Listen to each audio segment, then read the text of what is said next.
9 may xotira va qadrlash kuni munosabati bilan joylarda turli ma'naviy-ma'rifiy tadbirlar, uchrashuv va ehtirom marosimlari tashkil etildi. Ayni jarayonlarda mehnat faxriylari, nuroniylar holidan xabar olinib, ulardagi vatanparvarlik yosh avlodga ibrat sifatida targ'ib qilinmoqda. Chortoq tumanidan tayyorlangan reportajda shu xususda so'z boradi. Darhaqiqat, inson xotirasi muqaddas. Xalq tinchligi, taraqqiyoti yo'lida fidoyilik ko'rsatgan yurtdoshlarimizni eslash, ularning nomini e'zozlash milliy qadriyatlarimizning ajralmas qismidir.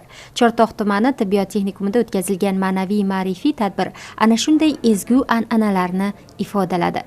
Mazkur ta'lim dargohining birinchi rahbari, o'z sohasining yetuk mutaxassisi Muhabbatxon Boltaboyeva xotirasiga bag'ishlangan ehtirom marosimi bo'lib o'tdi. Unda Muhabbatxon Boltaboyeva bilan uzoq yillar birgalikda faoliyat olib borgan mehnat faxriylari, shogirdlar, keng jamoatchilik vakillari ishtirok etdilar. So'zga chiqqanlar Muhabbatxon Boltaboyevaning sohadagi fidokorona mehnati, yoshlar tarbiyasiga qo'shgan hissasi hamda rahbarlik faoliyatidagi tashabbuskorligiga alohida to'xtaldilar. Uning mehribonligi, jonkuyarligi haqida iliq xotiralar bilan o'rtoqlashdilar. Ustozimiz Marhamatxon Boltaboyeva 30 yildan ortiq shu tashkilotni boshqargan bo'lsalar, biz ayollarga ayniqsa juda ko'p mehnatsevar bo'lishni, shijoat bilan mehnat qilishni bizda mujassam qildilar. Ustozimizni ko'p esladik, ularni o'sha bizga bergan nasihatlari, o'gitlari eslab shu joyda didorlashdik. Tumanda ayollar uchun ham men singari o'sha davrda yangi o'sib kelayotgan yosh avlod yigitlari uchun ham asosiy bosh maslahatchi bo'lib hisoblanardilar.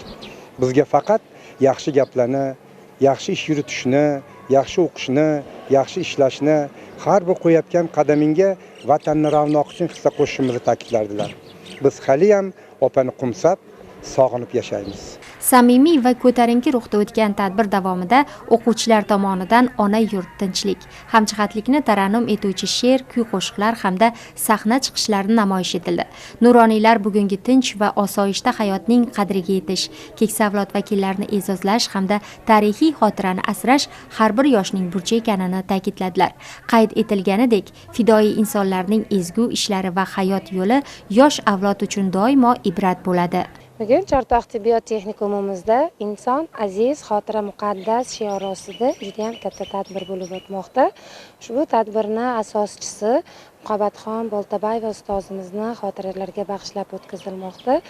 Biz bunday tadbirlarni faxriy ustozlarimizni, uch avlod uchrashuvlarini, bunday xotira tadbirlarini o'tkazish bizga an'anaga kirgan. Chunki ularning hayot tajribasi biz yoshlarga o'rnak bo'lib kelgan.